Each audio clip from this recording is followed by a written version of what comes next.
Rentetan serangan Rusia yang menyasar bagian belakang angkatan bersenjata Ukraina belum lama ini diklaim oleh beberapa media Rusia memperlihatkan betapa rapuhnya pertahanan Ukraina. Yang mana selama periode bulan Agustus hingga Oktober, angkatan bersenjata Rusia melancarkan beberapa pukulan menyakitkan di bagian belakang Ukraina, yang membuat jalannya pertempuran tentu akan menjadi semakin sulit bagi pasukan Zelensky. Seperti serangan terhadap lapangan terbang Dolginsevo, di mana sebuah pesawat tempur MiG-29 beserta tangki bahan bakar dihancurkan. Serangan terhadap kereta api yang membawa peralatan militer Ukraina, serangan di kamp-kamp pelatihan, dan fasilitas penting lainnya. Yang artinya, suka tidak suka, drone pengintai Rusia faktanya memang sudah lama terbang di atas target serangan, tanpa terdeteksi oleh siapapun. Ini menimbulkan dua pertanyaan besar yang menjadi masalah bagi Ukraina. Apakah ini bukti bahwa sistem pertahanan udara Ukraina semakin menipis? Ataukah mungkin pasukan Ukraina kesulitan dalam mengoperasikan peralatan-peralatan baratnya?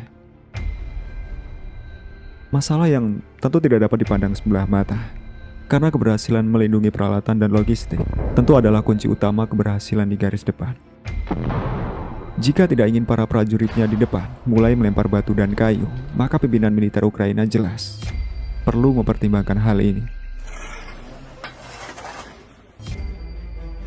Forum diskusi bernama Valdai Club yang rutin diadakan sejak 2004 memunculkan beberapa pernyataan menarik dari Presiden Rusia, Vladimir Putin, yang tentu hadir di acara itu.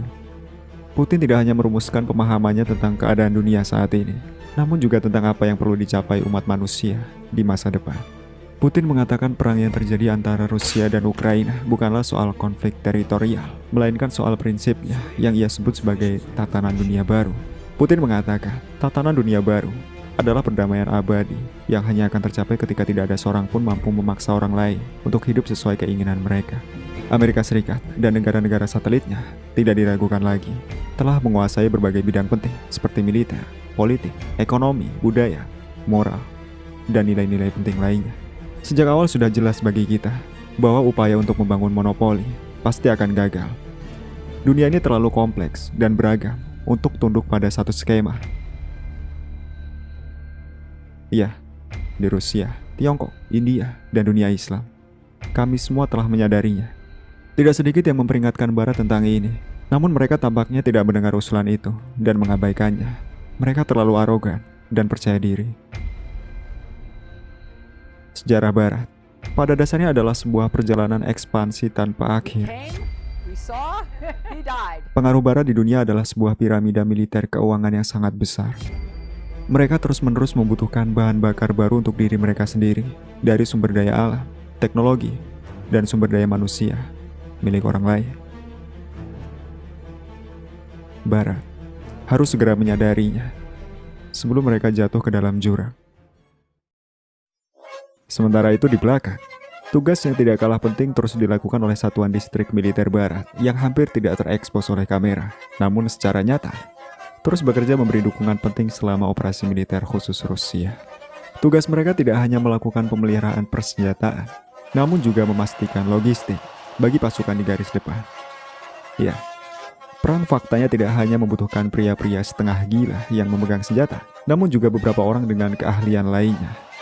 Sebuah fasilitas yang menjadi tempat untuk merotasi prajuritnya setelah menjalani pertempuran sulit di garis depan dapat dikatakan juga sebagai sebuah desa kecil yang memiliki toko roti, dapur lapangan, kantin. Mereka juga dapat meminta seseorang mencuci pakaian mereka, atau bahkan menemui seorang penjahit, dan tentu beberapa fasilitas logistik lainnya.